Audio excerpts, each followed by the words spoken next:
Hello friends. तर last व्हिडिओमध्ये आपण बघितलं आहे डायरेक्शन ऑफ अँग्युलर व्हेलॉसिटी आपण बघितलं.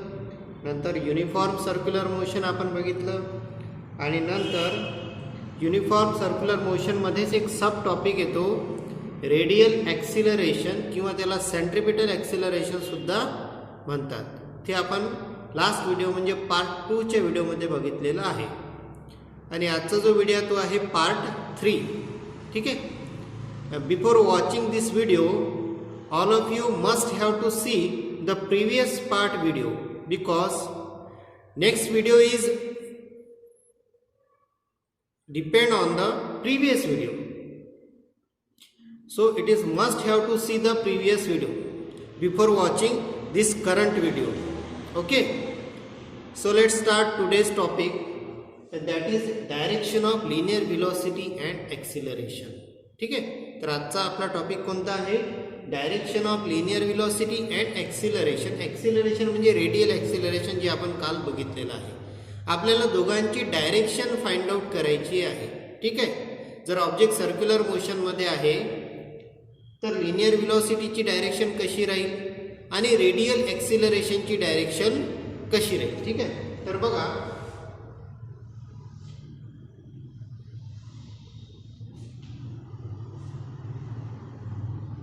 जर ऑब्जेक्ट सर्क्युलर मोशनमध्ये आहे, ठीक आहे, ऑब्जेक्ट कसा आहे?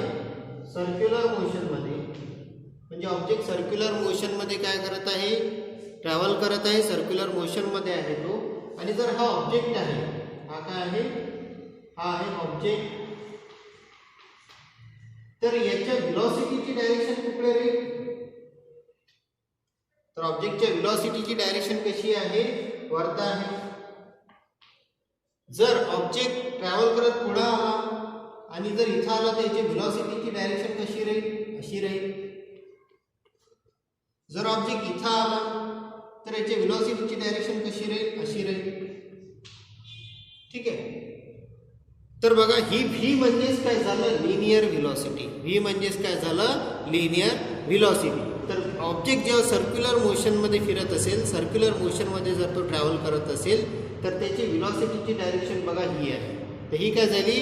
Direction of linear velocity. ही काय झाली? Direction of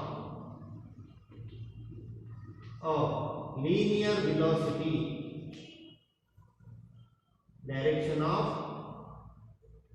linear velocity. ठीक आहे. मी तुम्हाला काही थिअरी वगैरे लिहून नाही दिली की लिनियर व्हेलॉसिटीची डायरेक्शन याला म्हणतात. तुम्ही कॉन्सेप्ट माइंडमध्ये घ्या. ठीक आहे. की ऑब्जेक्ट जर सर्क्युलर मोशनमध्ये फिरत आहे तर ही जी तुम्हाला दिसून राहिली ही आहे डायरेक्शन ऑफ लिनियर व्हेलॉसिटीची डायरेक्शन, जी आपण व्हीने काय करतो? इंडिकेट करतो. आणि व्हीच्या वरती जो ॲरो आहे तो काय इंडिकेट करू राहिला की वेक्टर क्वांटिटी आहे. ठीक आहे. तर ही झाली लिनियर व्हेलॉसिटीची डायरेक्शन. आता नंतर ॲक्सिलरेशन म्हणजे रेडियल ॲक्सिलरेशनची डायरेक्शन काय? तर लक्षात ठेवायचं, रेडियल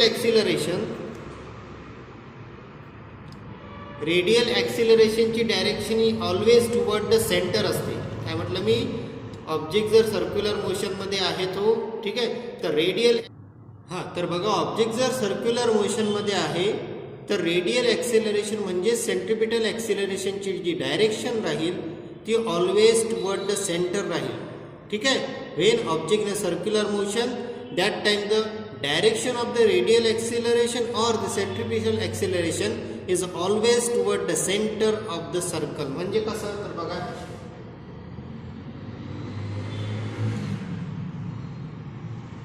ठीक आहे, ही झाली रेडियल ॲक्सिलरेशनची डायरेक्शन. ठीक आहे. तर लक्षात आलं तुम्हाला? तुम्ही इथं घ्या किंवा तुम्ही असे काढू शकता बघा, किंवा तुम्ही असे घ्या. रेडियल ॲक्सिलरेशनची डायरेक्शन नेहमी कशी राहील? Always toward the centre of the circle. Always toward the centre of the circle radial ॲक्सिलरेशनची डायरेक्शन राहील. ठीक आहे. तर लक्षात आलं तुम्हाला? तर ही झाली रेडियल ॲक्सिलरेशनची direction. Direction of radial acceleration.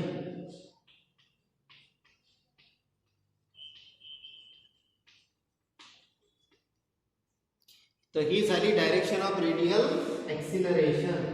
ठीक आहे, ही झाली डायरेक्शन ऑफ रेडियल ॲक्सिलरेशन आणि तुम्हाला डायरेक्शन ऑफ लिनियर व्हेलॉसिटी सुद्धा कळलेली आहे. ठीक आहे, आता एक लक्षात ठेवायचं, रेडियल ॲक्सिलरेशनची डायरेक्शन आणि लिनियर व्हेलॉसिटीची डायरेक्शन हे दोघेही डायरेक्शन एकमेकाला काय असतात, परपेंडिक्युलर असतात. काय म्हटलं मी, the direction of the radial acceleration and the direction of the linear velocity they both are perpendicular to each other. ते दोघंही एकमेकाला काय असतात, परपेंडिक्युलर असतात. म्हणजे त्या दोघांच्या मधात 90चा अँगल तयार होतो.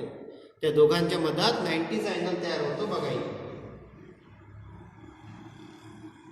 ठीक आहे, दोन्ही डायरेक्शन तुम्ही कोणतीही कुठेही काढा, या सर्कलमध्ये 90चा अँगल तयार होईल. ठीक आहे, तर कशामध्ये, direction of linear velocity and direction of radial acceleration are perpendicular to each other. हा सिम्बॉल कशाचा आहे, परपेंडिक्युलरचा. ठीक आहे, तर ते दोन्हीही डायरेक्शन एकमेकाला परपेंडिक्युलर असतात. ठीक आहे, तर हा कॉन्सेप्ट होता कशाचा, direction of the linear velocity and direction of the acceleration means radial acceleration किंवा सेंट्रिपिटल ॲक्सिलरेशन. ठीक आहे, तर बघा आपला नेक्स्ट टॉपिक आहे नॉन युनिफॉर्म सर्क्युलर मोशन. तर ठीक आहे, तर युनिफॉर्म सर्क्युलर मोशन तुम्ही बघितलेलं आहे याच्या अगोदर. ठीक आहे, जर नाही बघितलं असेल तर प्रिव्हियस व्हिडिओ बघून घ्या, त्यामध्ये तुम्हाला युनिफॉर्म सर्क्युलर मोशनचा कॉन्सेप्ट डिटेलमध्ये कळून जाईल. ठीक आहे, तर बघा नॉन युनिफॉर्म सर्क्युलर मोशन म्हणजे काय, नॉन युनिफॉर्म सर्क्युलर मोशन याची डेफिनेशन तुमच्या बुकमध्ये दिलेली, म्हणजे त्याचा कॉन्सेप्ट काय आहे नेमका. ठीक आहे, बघा, if the speed of the particle rotating in a circular motion, एखादा पार्टिकल आहे, समजा हा काय आहे पार्टिकल म्हणू शकता किंवा तुम्ही त्याला ऑब्जेक्ट सुद्धा म्हणू शकता. तर काय म्हटलं, if the speed of the particle rotating in a circular motion, जर हा पार्टिकल किंवा जर हा ऑब्जेक्ट जर सर्क्युलर मोशन मध्ये फिरत आहे तर याला स्पीड तर असेलच ना, विदाउट स्पीड तर तो फिरूनच नाही राहिला. तर ऑब्जेक्ट जर सर्क्युलर मोशन मध्ये आहे तर याला स्पीड असेल.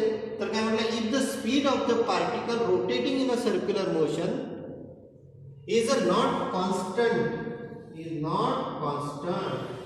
म्हणजे सर्क्युलर मोशन मध्ये ऑब्जेक्ट फिरत आहे पण त्याचा स्पीड जर कॉन्स्टंट नसेल, त्याचा स्पीड कॉन्स्टंट नसेल म्हणजे प्रत्येक वेळेस त्याचा स्पीड का होऊन राहिला, चेंज होऊन राहिला. स्पीड का होत आहे त्याचा चेंज. सपोज पार्टिकल इथं आहे, ठीक आहे, तर याचा स्पीड असेल समजा 10 मीटर पर सेकंद. पार्टिकल पुढे आला, याचा स्पीड इन्क्रीज झाला, समजा इथं झाला 12 मीटर पर सेकंद. ठीक आहे, पार्टिकल पुन्हा आला इथं, याचा स्पीड अजून इन्क्रीज झाला 15 मीटर पर सेकंद. तर बघा, ऑब्जेक्ट जसा जसा सर्क्युलर मोशन परफॉर्म करून राहिला किंवा सर्क्युलर मोशन मध्ये रोटेट करून राहिला तर त्याचा स्पीड काय होत आहे, प्रत्येक वेळेस चेंज होत आहे. त्याचा स्पीड काय होऊन राहिला, चेंज होऊन राहिला, म्हणजे व्हॅरी होऊन राहिला. चेंज म्हणजेच त्याचा स्पीड व्हॅरी होत आहे, म्हणजेच त्याचा स्पीड कॉन्स्टंट नाही. ठीक आहे, स्पीड कॉन्स्टंट आहे का, नाही. सर्क्युलर मोशन मध्ये ऑब्जेक्ट जेव्हा रोटेशन परफॉर्म करून राहिला, फिरत आहे सर्क्युलर मोशन मध्ये, तेव्हा त्याचा स्पीड कॉन्स्टंट नाही. ठीक आहे, such circular motion is called non uniform circular motion. आणि अशा सर्क्युलर मोशनला नॉन युनिफॉर्म सर्क्युलर मोशन म्हणतात. जर ऑब्जेक्ट सर्क्युलर मोशन मध्ये रोटेट करून राहिला आणि त्याचा स्पीड कॉन्स्टंट नसेल तर त्या मोशनला नॉन युनिफॉर्म सर्क्युलर मोशन म्हणतात. काय म्हणत आहे मी, जर सर्क्युलर मोशन मध्ये ऑब्जेक्ट फिरत आहे आणि त्याचा स्पीड जर कॉन्स्टंट नसेल, म्हणजेच त्याचा स्पीड प्रत्येक वेळी चेंज होऊन राहिला, जसं इथं 10 मीटर पर सेकंद, पुढे आला 12 मीटर पर सेकंद झाला, पुढे आला 15 मीटर पर सेकंद झाला, म्हणजे त्याचा स्पीड प्रत्येक वेळी चेंज होत आहे, तर अशा मोशनला नॉन युनिफॉर्म सर्क्युलर मोशन म्हणतात. ठीक आहे, एकदम इझी कॉन्सेप्ट आहे आणि सोपा कॉन्सेप्ट आहे. लक्षात, नॉन युनिफॉर्म सर्क्युलर मोशन. हे बघा, स्पीड इथं काय झाला, 10 होता, 12 झाला, 15 झाला, इन्क्रीज झाला, किंवा स्पीड बघा डिक्रीज पण होऊ शकते ना. इथं 20, सपोज इथं 20 आहे, ठीक आहे, इथं 15 आहे आणि इथं 12 आहे. तर इथं काय झालं, स्पीड त्याचा कमी झाला, 20 मीटर पर सेकंड होता, नंतर 15 मीटर पर सेकंड झाला, नंतर 12 मीटर पर सेकंड झाला. स्पीड काय झाला, कमी कमी होत गेला. याच्या अगोदर स्पीड वाढत होता, पण महत्त्वाचं काय आहे, स्पीड कॉन्स्टंट आहे का नाही. आधी स्पीड वाढून राहिला होता कंटिन्युअसली, आता स्पीड कंटिन्युअसली कमी कमी होऊन राहिला, पण स्पीड चेंज होत आहे, तो कॉन्स्टंट आहे का नाही. म्हणजे हे जे मोशन आहे ते नॉन युनिफॉर्म सर्क्युलर मोशन आहे, कारण यामध्ये स्पीड चेंज होऊन राहिला. तो एक तर इन्क्रीज होऊन राहिला कंटिन्युअसली किंवा तो डिक्रीज होऊन राहिला कंटिन्युअसली, बट तो कॉन्स्टंट नाही. म्हणून हे मोशन जे आहे ते कसं आहे, नॉन युनिफॉर्म सर्क्युलर मोशन आहे. ठीक आहे, आलं लक्षात. तर हा होता नॉन युनिफॉर्म सर्क्युलर मोशनचा कॉन्सेप्ट. तर बघा, यानंतर तुम्हाला एक एक्झाम्पल दिलेलं आहे तुमच्या बुकमध्ये. एक्झाम्पल दिलेलं आहे तुम्हाला, एक्झाम्पल मी लिहून घेतो. हा एक एक्झाम्पल दिलेला आहे नॉन युनिफॉर्म सर्क्युलर मोशनचा, की जेव्हा फॅन तुम्ही ऑन करता किंवा फॅन जेव्हा तुम्ही ऑफ करता तेव्हा तुम्हाला नॉन युनिफॉर्म सर्क्युलर मोशन दिसून येते. नॉन युनिफॉर्म सर्क्युलर मोशन तुम्हाला दिसून येते. कसं बघा, फॅन तुम्ही ऑन केला तर फॅनचा स्पीड जो आहे तो थोडा थोडा इन्क्रीज होते. तुम्ही ऑब्झर्व करा ना, फॅनचा स्पीड का होतो, थोडा थोडा काय होतो, इन्क्रीज होतो. म्हणजे इन्क्रीज होऊन राहिला, वाढून राहिला ना, स्पीड का होऊन राहिला, चेंज होऊन राहिला. तर ते झालं ना नॉन युनिफॉर्म सर्क्युलर मोशन. हां, थोड्या वेळानंतर तो फॅनचा स्पीड कॉन्स्टंट होऊन जाईल, पण जेव्हा तुम्ही स्विच ऑन करता, स्विच ऑन करायची कंडिशन आहे, जेव्हा तुम्ही स्विच ऑन करता तेव्हा फॅनचा स्पीड थोडा थोडा इन्क्रीज होतो, थोडा थोडा इन्क्रीज होऊन राहिला म्हणजे चेंज होऊन राहिला, तर ते झालं नॉन युनिफॉर्म सर्क्युलर मोशन. ठीक आहे, काही वेळेनंतर फॅननं कॉन्स्टंट स्पीड घेतला आहे. ठीक आहे, आणि जेव्हा तुम्ही त्याला ऑफ करता फॅनला, तेव्हाही त्याचा स्पीड थोडा थोडा डिक्रीज होतो, थोडा थोडा काय होतो, डिक्रीज होतो, कमी होतो. म्हणजे पुन्हा झालं नॉन युनिफॉर्म सर्क्युलर मोशन, कारण स्विच ऑन करताना स्पीड थोडा थोडा इन्क्रीज झाला होता, म्हणजे स्पीड चेंज झाला होता शेवटी. आणि ऑफ करताना स्पीड थोडा थोडा डिक्रीज झाला होता, फॅनचा कमी झाला होता, म्हणजे स्पीड चेंज झाला पुन्हा. आणि स्पीड जर चेंज होत असेल कंटिन्युअसली, मग तो इन्क्रीज हो की डिक्रीज हो. स्पीड जर कंटिन्युअसली चेंज होत असेल तर ते नॉन युनिफॉर्म सर्क्युलर मोशन असते. ठीक आहे, आलं लक्षात. तर हे चांगलं एक्झाम्पल आहे जे तुमच्या बुकमध्ये दिलेलं आहे. तर बघा, या नॉन युनिफॉर्म सर्क्युलर मोशनचाच एक सब टॉपिक आहे ज्याला म्हणतात टँजेन्शियल ॲक्सिलरेशन. टॉपिक कोणता आहे, टँजेन्शियल ॲक्सिलरेशन. याच्या अगोदर आपण जो ॲक्सिलरेशन बघितला तो रेडियल ॲक्सिलरेशन होता, किंवा त्याला दुसरं नाव होतं सेंट्रिपिटल ॲक्सिलरेशन. ठीक आहे, जे प्रिव्हियस व्हिडिओमध्ये मी डिटेलमध्ये समजून सांगितलेलं आहे. आणि तो युनिफॉर्म सर्क्युलर मोशनशी रिलेटेड होता, कारण तो युनिफॉर्म सर्क्युलर मोशनचा सब टॉपिक म्हणून आपण बघितलेला आहे. हा जो आहे टेंजेन्शियल ॲक्सिलरेशन, हा आपण बघून राहिलो नॉन युनिफॉर्म सर्क्युलर मोशनमध्ये. नॉन युनिफॉर्म सर्क्युलर मोशनचा एक सब टॉपिक म्हणून आपण हा बघून राहिलो. म्हणजे टँजेन्शियल ॲक्सिलरेशन हे नॉन युनिफॉर्म सर्क्युलर मोशनशी रिलेटेड आहे, हे तुम्हाला कळलेलं असेल. ठीक आहे, बघा, युनिफॉर्म सर्क्युलर मोशनमध्ये काय बघितलं आपण, की एखादा ऑब्जेक्ट जर युनिफॉर्म सर्क्युलर मोशनमध्ये आहे तर त्याची व्हेलॉसिटीचं मॅग्निट्यूड, तर त्याच्या व्हेलॉसिटीचं मॅग्निट्यूड काय असते, कॉन्स्टंट असते. काय म्हटलं मी, युनिफॉर्म सर्क्युलर मोशनमध्ये आपण काय बघितलं की व्हेलॉसिटीचं जे मॅग्निट्यूड असते ते कॉन्स्टंट असते. आता तुम्ही म्हणाल सर व्हेलॉसिटीचं मॅग्निट्यूड ही टर्म तर आपण बघितलीच नाही. युनिफॉर्म सर्क्युलर मोशनमध्ये तुम्ही म्हटलं होतं की ऑब्जेक्ट जेव्हा सर्क्युलर मोशनमध्ये फिरतो तेव्हा त्याचं स्पीड कॉन्स्टंट असते युनिफॉर्म सर्क्युलर मोशनमध्ये. आणि आता काय म्हणून राहिलो मी की magnitude of velocity, magnitude of velocity. तर मी आता म्हणून राहिलो की युनिफॉर्म सर्क्युलर मोशनमध्ये व्हेलॉसिटीचं मॅग्निट्यूड सेम राहते. तर बघा, व्हेलॉसिटीचं मॅग्निट्यूड म्हणजेच स्पीड. स्पीडलाच आपण काय म्हणतो, मॅग्निट्यूड ऑफ व्हेलॉसिटी, किंवा व्हेलॉसिटीचं मॅग्निट्यूड म्हणजेच काय होते, स्पीड. मग आता युनिफॉर्म सर्क्युलर मोशनमध्ये जर ऑब्जेक्ट इथं आहे, याचा स्पीड आहे 5 मीटर पर सेकंड, ऑब्जेक्ट इथं आला, याचा स्पीड झाला 5 मीटर पर सेकंड, ऑब्जेक्ट इथं आला, याचा स्पीड झाला 5 मीटर पर सेकंड. तर स्पीड काय आहे, कॉन्स्टंट आहे युनिफॉर्म सर्क्युलर मोशनमध्ये. युनिफॉर्म सर्क्युलर मोशनमध्ये काय आहे, स्पीड कॉन्स्टंट आहे, म्हणजेच व्हेलॉसिटीचं मॅग्निट्यूड कॉन्स्टंट आहे, म्हणजेच व्हेलॉसिटीचं मॅग्निट्यूड कॉन्स्टंट आहे. हे लक्षात आलं. आणि डायरेक्शन ऑफ व्हेलॉसिटी चेंज होत असते. अँड डायरेक्शन ऑफ व्हेलॉसिटी, हे जे स्पीड आहे हे काय असते कॉन्स्टंट, आणि डायरेक्शन ऑफ व्हेलॉसिटी काय होत असते चेंज. हे आपण कशात बघितलं, हे आपण युनिफॉर्म सर्क्युलर मोशन मध्ये बघितलं बघा. इथे 5 मीटर पर स्पीड आहे, 5 मीटर पर स्पीड आहे, 5 मीटर पर सेकंड स्पीड आहे. म्हणजेच त्याचा स्पीड म्हणजे मॅग्निट्यूड ऑफ व्हेलॉसिटी काय आहे त्याची कॉन्स्टंट आहे. बट व्हेलॉसिटीची डायरेक्शन चेंज होत असते. सध्या ही व्हेलॉसिटीची डायरेक्शन आहे, इथे ही व्हेलॉसिटीची डायरेक्शन आणि इथे ही व्हेलॉसिटीची डायरेक्शन आहे. म्हणजे व्हेलॉसिटीची डायरेक्शन बघा चेंज झाली. म्हणजे युनिफॉर्म सर्क्युलर मोशन मध्ये मॅग्निट्यूड ऑफ व्हेलॉसिटी म्हणजे स्पीड काय असतो कॉन्स्टंट असतो, आणि डायरेक्शन ऑफ व्हेलॉसिटी म्हणजे व्हेलॉसिटीची डायरेक्शन काय होते चेंज होत राहते.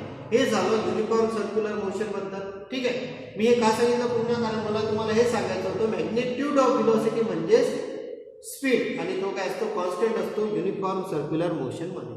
ठीक आहे, आता बघू आपण नॉन युनिफॉर्म सर्क्युलर मोशन. ठीक आहे, नॉन युनिफॉर्म सर्क्युलर मोशन. इथं ऑब्जेक्ट आहे, स्पीड आहे 5 मीटर पर सेकंड, इथं आहे 10 मीटर पर सेकंड, इथं आहे 15 मीटर पर सेकंड. तर आता बघा, ऑब्जेक्ट जर नॉन युनिफॉर्म सर्क्युलर मोशन मध्ये असेल तर याचा स्पीड बघा प्रत्येक वेळेस चेंज होऊन राहिला. 5 मीटर पर सेकंड, इथं झाला 10 मीटर पर सेकंड, नंतर इथं झाला 15 मीटर पर सेकंड. याचा स्पीड प्रत्येक वेळेस चेंज होत आहे जर object non uniform circular motion मध्ये असेल तर. ठीक आहे, आणि स्पीड म्हणजेच काय व्हेलॉसिटीचं मॅग्निट्यूड. ठीक आहे, म्हणजेच नॉन युनिफॉर्म सर्क्युलर मोशन मध्ये व्हेलॉसिटीचं मॅग्निट्यूड काय असते चेंज होते. व्हेलॉसिटीचं मॅग्निट्यूड काय होते चेंज होते, म्हणजे नॉट अ कॉन्स्टंट. म्हणजे व्हेलॉसिटीचं मॅग्निट्यूड म्हणजेच speed non uniform circular motion मध्ये कॉन्स्टंट नसतो, म्हणजे चेंज होतो. आणि दुसरी गोष्ट व्हेलॉसिटीची डायरेक्शन पण चेंज होते. ही आहे व्हेलॉसिटीची डायरेक्शन, ही आहे व्हेलॉसिटीची डायरेक्शन, ही आहे व्हेलॉसिटीची डायरेक्शन. म्हणजे नॉन युनिफॉर्म सर्क्युलर मोशन मध्ये दोन्ही गोष्टी होतात. व्हेलॉसिटीचं मॅग्निट्यूड म्हणजे स्पीड पण चेंज होत राहतो प्रत्येक वेळेस, आणि व्हेलॉसिटीची डायरेक्शन पण प्रत्येक वेळेस का होते चेंज होते. काय म्हटलं मी, नॉन युनिफॉर्म सर्क्युलर मोशन मध्ये मॅग्निट्यूड ऑफ व्हेलॉसिटी म्हणजेच स्पीड चेंज होत राहतो, आणि डायरेक्शन ऑफ व्हेलॉसिटी ती पण चेंज होत राहते. दोन्ही गोष्टी चेंज होतात, कॉन्स्टंट नसतात. आपल्याला काय बघायचं आहे टेंजेन्शियल ॲक्सिलरेशन. तर बघा, टेंजेन्शियल ॲक्सिलरेशन म्हणजे काय, because of changing the magnitude of velocity, because of changing the magnitude of velocity. व्हेलॉसिटीचं मॅग्निट्यूड म्हणजे स्पीड. ठीक आहे, तर because of changing the magnitude of velocity of the particle the acceleration generated in a circular motion is called tangential acceleration. ठीक आहे, जर object circular motion मध्ये फिरत आहे आणि मॅग्निट्यूड ऑफ व्हेलॉसिटी जर चेंज होऊन राहिली, म्हणजे स्पीड का होऊन राहिला चेंज होऊन राहिला असेल, तर त्या सर्क्युलर मोशन मध्ये जे ॲक्सिलरेशन जनरेट होते, त्या सर्क्युलर मोशन मध्ये जे ॲक्सिलरेशन जनरेट होते त्याला म्हणतात टेंजेन्शियल ॲक्सिलरेशन. त्यालाच काय म्हणतात टेंजेन्शियल ॲक्सिलरेशन. काय म्हटलं मी, because of changing the magnitude of velocity, object circular motion मध्ये फिरत आहे आणि व्हेलॉसिटीचं मॅग्निट्यूड चेंज होऊन राहिलं म्हणजे स्पीड, व्हेलॉसिटीचं मॅग्निट्यूड म्हणजे स्पीड चेंज होऊन राहिलं असेल, तर त्या सर्क्युलर मोशन मध्ये जे ॲक्सिलरेशन जनरेट होते त्या ॲक्सिलरेशनला म्हणतात टेंजेन्शियल ॲक्सिलरेशन. त्या ॲक्सिलरेशनला काय म्हणतात टेंजेन्शियल ॲक्सिलरेशन. ठीक आहे, लक्षात आलं असेल आता टेंजेन्शियल ॲक्सिलरेशन कशाला म्हणतात. म्हणूनच मी तुम्हाला थोडं युनिफॉर्म मोशन सांगितलं आणि थोडं नॉन युनिफॉर्म मोशन सांगितलं, कारण तुमच्यासमोर एक नवीन वर्ड आला आता मॅग्निट्यूड ऑफ व्हेलॉसिटी. तर तुम्हाला जर मी डायरेक्ट सांगून दिलं असतं ही डेफिनेशन समजून, तर तुम्हाला लक्षात नाही आलं असतं की मॅग्निट्यूड ऑफ व्हेलॉसिटी म्हणजे काय, हेच तर माहीत नाही. मग हा कॉन्सेप्ट कसा कळेल. तर तुम्हाला आता लक्षात आला मॅग्निट्यूड ऑफ व्हेलॉसिटी म्हणजे स्पीड होत असते. लक्षात. तर आता तुम्हाला डिटेलमध्ये माइंडमध्ये चाललं गेलं असेल की टेंजेन्शियल ॲक्सिलरेशन कशाला म्हणतात. ठीक आहे, तर टेंजेन्शियल ॲक्सिलरेशन नंतर आपण काय बघू की टेंजेन्शियल ॲक्सिलरेशनची आपण डायरेक्शन आता बघणार आहोत. ठीक आहे, टेंजेन्शियल ॲक्सिलरेशन तुम्हाला समजलेलं आहे. आपण आता त्याची डायरेक्शन बघू. बघा, ऑब्जेक्ट जर नॉन युनिफॉर्म सर्क्युलर मोशनमध्ये आहे. आता ऑब्जेक्ट जर नॉन युनिफॉर्म सर्क्युलर मोशनमध्ये आहे तर त्याचं मॅग्निट्यूड ऑफ व्हेलॉसिटी म्हणजे स्पीड काय होईल, त्याचं चेंज होईल, कॉन्स्टंट राहणार नाही. तर समजा इथं जे आहे ते 5 metre per second magnitude of velocity आहे, म्हणजे स्पीड आहे ऑब्जेक्टचं. ठीक आहे, ऑब्जेक्ट इथं आहे, ऑब्जेक्ट पुढं आला, त्याचा स्पीड काय झाला, इन्क्रीज झाला. त्याचा स्पीड काय झाला, इन्क्रीज झाला, म्हणजेच त्याची मॅग्निट्यूड ऑफ व्हेलॉसिटी काय झाली, इन्क्रीज झाली. किती झाली, 10 मीटर पर सेकंद. ऑब्जेक्ट अजून पुढं आला, याचा जो स्पीड आहे तो झाला 15 मीटर पर सेकंद. त्याचा स्पीड काय झाला, पुढे आल्यावर 15 मीटर पर सेकंद झाला, म्हणजे त्याची मॅग्निट्यूड ऑफ व्हेलॉसिटीची व्हॅल्यू पुन्हा इन्क्रीज झाली. आणि पुन्हा तो समोर आला, इथं झाला 20 मीटर पर सेकंद. पुन्हा त्या ऑब्जेक्टची व्हॅल्यू काय झाली, इन्क्रीज झाली, म्हणजे पुन्हा त्या ऑब्जेक्टचा स्पीड इन्क्रीज झाला, म्हणजेच मॅग्निट्यूड ऑफ व्हेलॉसिटीची व्हॅल्यू काय झाली, इन्क्रीज झाली. ठीक आहे, तर ऑब्जेक्ट जेव्हा मोशन सर्क्युलर मोशनमध्ये आहे, ऑब्जेक्ट जेव्हा सर्क्युलर मोशनमध्ये आहे आणि त्याच्या मॅग्निट्यूड ऑफ व्हेलॉसिटीची व्हॅल्यू म्हणजेच त्याच्या स्पीडची व्हॅल्यू कंटिन्युअसली इन्क्रीज होऊन राहिली, चेंज तर होऊन राहिली. ठीक आहे, चेंज होऊन राहिली, इथे कंटिन्युअसली इन्क्रीज होत आहे, म्हणजे एका प्रकारे चेंजेस होऊन राहिली ना. पण जर कंटिन्युअसली इन्क्रीज होत असेल तर ही झाली त्याची लिनियर व्हेलॉसिटीची डायरेक्शन, ही झाली त्याची लिनियर व्हेलॉसिटीची डायरेक्शन, ही झाली लिनियर व्हेलॉसिटीची डायरेक्शन आणि ही पण झाली लिनियर व्हेलॉसिटीची डायरेक्शन. ही झाली लिनियर व्हेलॉसिटीची डायरेक्शन. तर ऑब्जेक्ट जर काऊन राहिला, सर्क्युलर मोशनमध्ये फिरत आहे आणि कंटिन्युअसली त्याचा स्पीड म्हणजेच मॅग्निट्यूड ऑफ व्हेलॉसिटीची जी व्हॅल्यू आहे ती चेंज होऊन राहिली आणि इथं ते दिसून राहिला की चेंज होऊन राहिली पण कंटिन्युअसली इन्क्रीज होऊन राहिली असेल तर अशा वेळेस व्हेलॉसिटीची जी डायरेक्शन राहील तीच टेंजेन्शियल ॲक्सिलरेशनची डायरेक्शन राहील. काय म्हटलं मी, जर व्हेलॉसिटी कंटिन्युअसली चेंज होऊन राहिली, ऑब्जेक्ट सर्क्युलर मोशनमध्ये आहे, व्हेलॉसिटी कंटिन्युअसली चेंज होऊन राहिली, म्हणजेच व्हेलॉसिटी कंटिन्युअसली चेंज होऊन राहिली आणि त्यात जर व्हेलॉसिटी कंटिन्युअसली इन्क्रीज होत आहे, चेंज इन्क्रीज होऊन राहिली म्हणजे चेंजेस होऊन राहिली ना, आणि कंटिन्युअसली जर इन्क्रीज होत होत होत चेंज होत असेल तर व्हेलॉसिटीची जी डायरेक्शन आहे तीच डायरेक्शन टेंजेन्शियल ॲक्सिलरेशनची राहील. तीच डायरेक्शन कोणाची राहील, टेंजेन्शियल ॲक्सिलरेशनची राहील. तीच डायरेक्शन टेंजेन्शियल ॲक्सिलरेशनची राहील आणि इथे पण तीच डायरेक्शन टेंजेन्शियल ॲक्सिलरेशनची राहील. ठीक आहे, तर ऑब्जेक्ट सर्क्युलर मोशनमध्ये असताना त्याची स्पीड म्हणजेच त्याची मॅग्निट्यूड ऑफ व्हेलॉसिटीची व्हॅल्यू कंटिन्युअसली इन्क्रीज होत आहे तर व्हेलॉसिटीची जी डायरेक्शन आहे तीच टेंजेन्शियल ॲक्सिलरेशनची डायरेक्शन राहील. आलं लक्षात. आता थोडासा चेंज बघू आपण.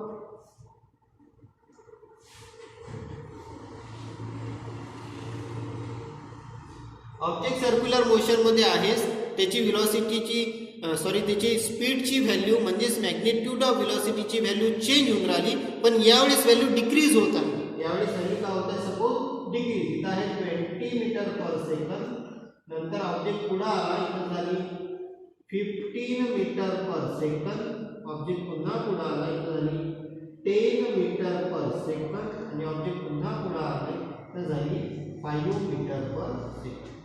तर ऑब्जेक्ट जसा फिरत आहे, ठीक आहे, अँटी क्लॉकवाईज सांगून राहिलो मी इथं, आणि हा ऑब्जेक्ट फिरत असताना त्याचा स्पीड चेंज होऊन राहिला म्हणजेच मॅग्निट्यूड ऑफ व्हेलॉसिटीची व्हॅल्यू चेंज होऊन राहिली पण इथं व्हॅल्यू डिक्रीज होत आहे, इथं व्हॅल्यू डिक्रीज होत आहे आणि ही झाली व्हेलॉसिटीची डायरेक्शन,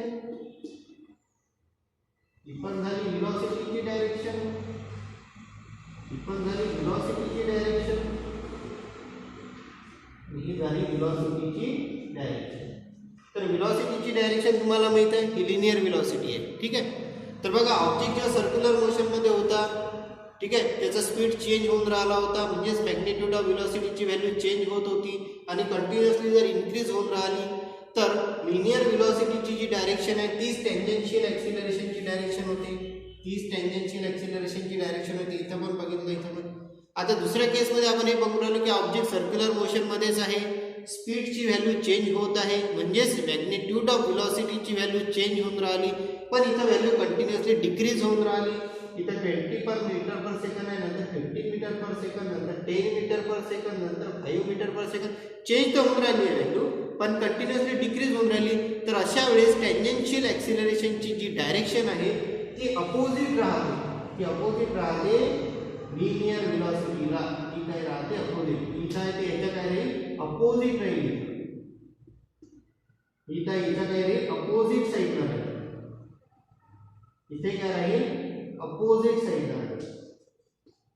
ठीक आहे, अपोजिट साईडला असते. जर ऑब्जेक्ट सर्क्युलर मोशन मध्ये आहे, त्याची स्पीडची व्हॅल्यू चेंज होऊन राहिली म्हणजेच मॅग्निट्यूड ऑफ व्हेलॉसिटीची व्हॅल्यू चेंज होऊन राहिली, पण व्हॅल्यू जर कंटिन्युअसली डिक्रीज होत असेल तर टेंजेन्शियल ॲक्सिलरेशनची जी डायरेक्शन असते ती लिनियर व्हेलॉसिटीच्या अपोजिट साईडला असते. ती लिनियर व्हेलॉसिटीची जी डायरेक्शन आहे त्याच्या अपोजिट साईडला टेंजेन्शियल ॲक्सिलरेशनची डायरेक्शन राहील. जे बघा मी तुम्हाला सांगितलं, ही लिनियर व्हेलॉसिटी आहे, टेंजेन्शियल अपोजिट साईडला आला. ही लिनियर व्हेलॉसिटी आहे, टेंजेन्शियल त्याच्या अपोजिट साईडने गेला. इकडे लिनियर व्हेलॉसिटीची डायरेक्शन खाली आहे तर टेंजेन्शियल अपोजिट साईड म्हणजे इकडे आला. इकडे लिनियर व्हेलॉसिटीची डायरेक्शन इकडे आहे तर टेंजेन्शियल ॲक्सिलरेशनची डायरेक्शन इकडे आली अपोजिट साईड. ठीक आहे, तर हे आपण बघितलं की टेंजेन्शियल ॲक्सिलरेशनची डायरेक्शन आपण कशी फाइंड आउट करतो. ठीक आहे, तर आपण बघितलेलं आहे टेंजेन्शियल ॲक्सिलरेशनची डायरेक्शन. ठीक आहे, तर लक्षात आलं की आज आपण कोणते टॉपिक बघितले. आज मी तुम्हाला सांगितलं सुरुवातीला direction of linear velocity and acceleration, नंतर नॉन युनिफॉर्म सर्क्युलर मोशन मी तुम्हाला सांगितलं, त्याचा एक एक्झाम्पल सांगितला फॅनचा. त्यानंतर टेंजेन्शियल ॲक्सिलरेशन हा नॉन युनिफॉर्म सर्क्युलर मोशनशीच रिलेटेड टॉपिक आहे. नंतर या टेंजेन्शियल ॲक्सिलरेशनची डायरेक्शन मी तुम्हाला सांगितली. ठीक आहे, मी प्रत्येक टॉपिकमधला सब टॉपिक पण घेऊन राहिलो आणि तुमचा पूर्ण कॉन्सेप्ट मी क्लिअर करून राहिलेलो आहे. ठीक आहे, बघा टॉपिकची थेरी, पॉईंट वाईज थेरी समजून देण्यासाठी जास्त वेळ लागतो आणि तो व्हिडिओमध्ये पॉसिबल नाही आहे. म्हणून मी तुम्हाला प्रत्येक टॉपिकचा कॉन्सेप्ट सांगून राहिलो, म्हणजे कॉन्सेप्ट तुमच्या माइंडमध्ये गेला आणि तुम्ही घरी जाऊन कोणत्याही डायजेस्टमधली त्या टॉपिकची थेरी जर रीड केली तर तुमच्या माइंडमध्ये तो टॉपिक चालला जाईल. ठीक आहे, मी पण तुम्हाला थेरी समजून सांगू शकतो प्रत्येक टॉपिकची, पण ती व्हिडिओमध्ये पॉसिबल नाही कारण व्हिडिओ खूप लांब होऊन जाईल. ठीक आहे, त्याच्यासाठी तुम्हाला मग माझी ऑफलाईन बॅच जॉईन करावी लागेल. तिथं तर कॉन्सेप्ट होईलच, पण तिथे मी तुम्हाला मग त्या टॉपिकची थेरी पण पूर्णपणे समजून सांगू शकेल, कारण की ऑफलाईन बॅचमध्ये वेळ जास्त मिळतो आपल्याला. 1 आवरपेक्षा जास्तही आपण बॅच घेऊ शकतो, 1.5 आवर आपण बॅच घेऊ शकतो. पण इथं एवढा मोठा व्हिडिओ शूट करणे, मग त्याला अपलोड करणे, ठीक आहे, थोडा प्रॉब्लेम जात असते. म्हणून मी इथं तुमचे कॉन्सेप्ट क्लिअर करून राहिलो, हे पण सफिशियंट आहे. ठीक आहे, कॉन्सेप्ट माइंडमध्ये गेला तर तुम्ही कोणत्याही डायजेस्टमधली त्या टॉपिकची थेरी वाचा, तुम्हाला कठीण वाटणार नाही, कारण की शेवटी कॉन्सेप्ट हाच आहे ना, तर ती थेरी पण माइंडमध्ये येईल. ठीक आहे, तर नेक्स्ट जे टॉपिक्स आहे आपण ते पुढच्या व्हिडिओमध्ये बघू. ठीक आहे, तुम्हाला जर कॉन्सेप्ट आवडून राहिले असेल तर हे व्हिडिओ तुमच्या फ्रेंड सर्कलमध्ये शेअर करा, तुम्ही व्हिडिओला लाईक करा आणि पुढचा जर व्हिडिओ तुम्ही जर चॅनल सबस्क्राईब केलं तर तुम्हाला जो पुढचा व्हिडिओ आहे त्याचं नोटिफिकेशन येऊन जाईल. मी जसं अपलोड करेन तसं नोटिफिकेशन येऊन जाईल, म्हणून ते सबस्क्राईब करून घ्या चॅनल. ठीक आहे, थँक्यू.